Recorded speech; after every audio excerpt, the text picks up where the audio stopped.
Hi, this is Pernille from Eventbiz. In this video I'm gonna show you how you invite your attendees to register for your event by using the platform. Before you begin, you need to create your invitation. So to find the template for your invitation, you go to Templates. And this is actually the templates it will open up in: email templates, invites, registration invites. So here you have your invitation. As with all the other templates, you can use these templates as they are, with the dynamic fields where they will put in the event name and so forth. And of course you can also edit this template so it fits exactly what you want. One of the advantages using this template to send out your invitation is that you can use this not attending link. If you put in this link in your email, then the attendees who receive the invitation can choose to just click on this link if they're not able to attend. And then they will be placed on a separate list, so you don't have to remind them to register themselves. Okay? When you're done creating your invitation, you click Save. Once the invitation is done, you go to Rec Site, Registration Invitation, and add attendees for registration. If you want to, you can add attendees one by one.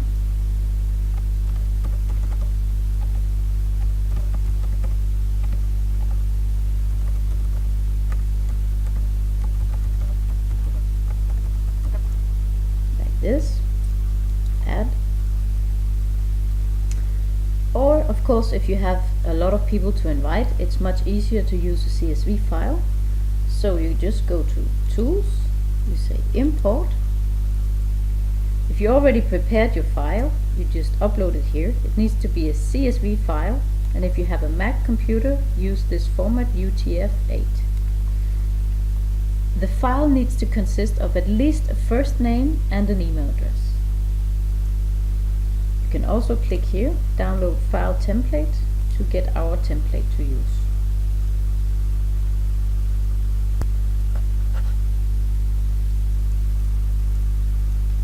Okay. This one in here.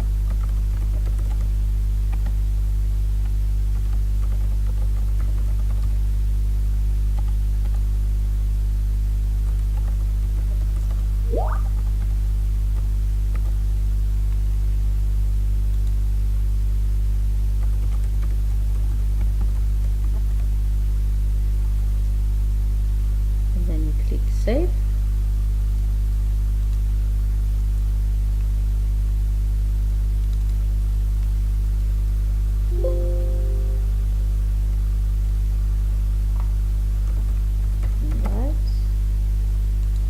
And I'll just save it in a CSV file, and I'll click Save.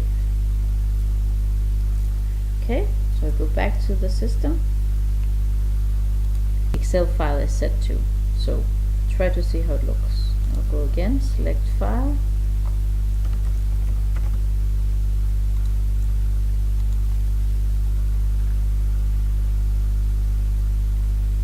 and Next. Okay. So here the system will ask me to just map the fields that you just put in your Excel file. By example, if you have put first name in a different language than in English, then it doesn't understand where it should place the information. So here you can see it knows how to map it. First name is equal to first name, last name to last name, and so forth. But if not, then you just have to select here what would be matching what you have put in your row. But like I said, as a minimum, a first name and an email address. You click Next. And then the system now tells me that it has created one new record. There was one duplicate because I already created that first woman manually. And there's no errors. Okay, so save done. Perfect. So here you can see your whole invitation list. It could be 100, 1,000, or how many you have. Okay, so now you're ready to actually send out the invitation. It's always a good idea just to send a test invitation to yourself first before you send it out to everybody, just to see if there's something that needs adjustment. So let me just try to send this one to myself. So I just select myself here, I go to tools and I say send invitation with email. Now the system will show me, okay, who are you sending to? That's fine. I say next. And now it will show me a preview of the email invitation that I made. So when I scroll down here, I can verify if everything is as I want it to be. By example, you see this link that I put in, I will not attend. This text I have added myself. So let me show you where you can edit this field, because as a default it would say unsubscribe. Okay? So I just go here to customize event site labels. Customize event site labels. Either you use the search field that we have, write unsubscribe, just a little bit of it, this,